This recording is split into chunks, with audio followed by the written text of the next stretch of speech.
My name is Tom Gelb, and I'm going to talk about some of the things in my new book, Muskie Strategy. What I'm going to talk about is the strategy and tactics for catching suspended muskies in open water, what I call the big fish zone. So first I want to talk about why they are here. Some have always been here, but changes in the environment, great increases in water sports, big fish removed from structure, greatly increase in predators who are you and I. Gradually, to overcome these perils, many have abandoned traditional shallow water structures and moved to the comfort and safety of deep water. The results, more muskies suspend now than years ago or ever before. So first I'm going to talk about how do you go about catching them. Well, you can jig, you can cast, you can troll, but what's important is the maximum lure time and the precise location in the zone. Lures are tools, and you must know their performance.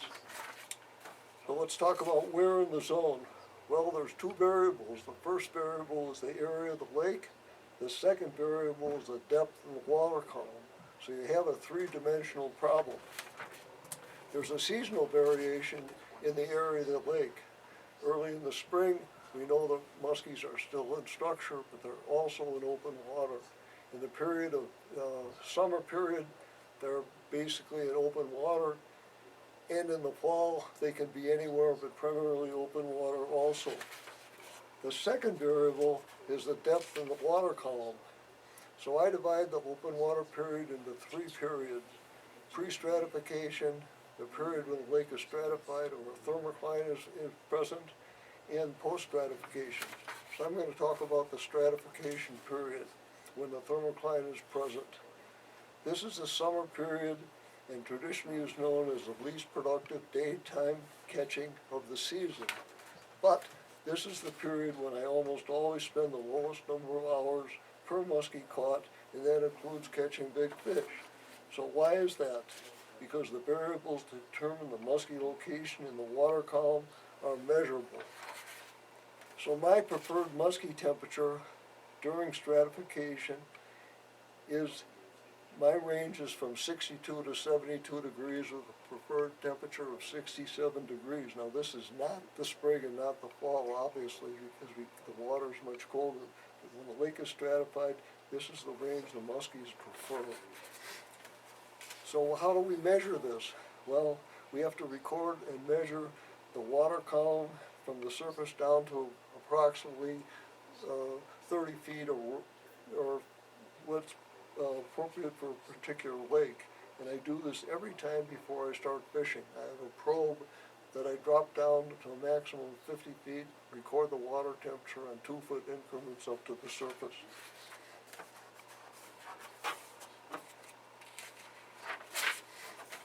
So now I'm going to talk about when. When should I be on my best location? And I let the moon tell me when I should be, tell me when.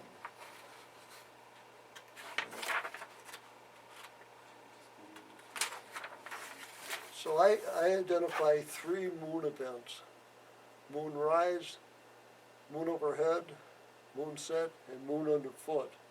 And I have attached numeric times for these. In other words, moon underfoot, it's about a plus or minus 1 hour before that period. Moon rise, approximately 1.5 hours before to a half hour afterwards, and so on. Now, we also consider the sun. Obviously, there's only two sun increments every day, sunrise and sunset. So a simultaneous occurrence of the sun events and a moon event are a very powerful time.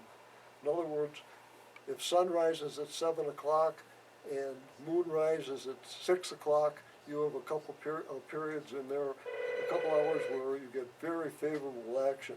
This is further enhanced by favorable weather, so it can't get much better than this if you have a simultaneous occurrence of those three things.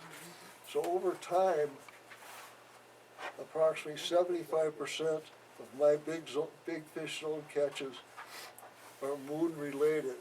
So people say this is a self-fulfilling prophecy, but it works for me, and I don't care, so I believe. So everything I've mentioned here and more is in my book, Muskie Strategy. Now, one last thing, since the book is out, I've had a number of people talk to me and ask questions about what about this and what about that and what about this detail.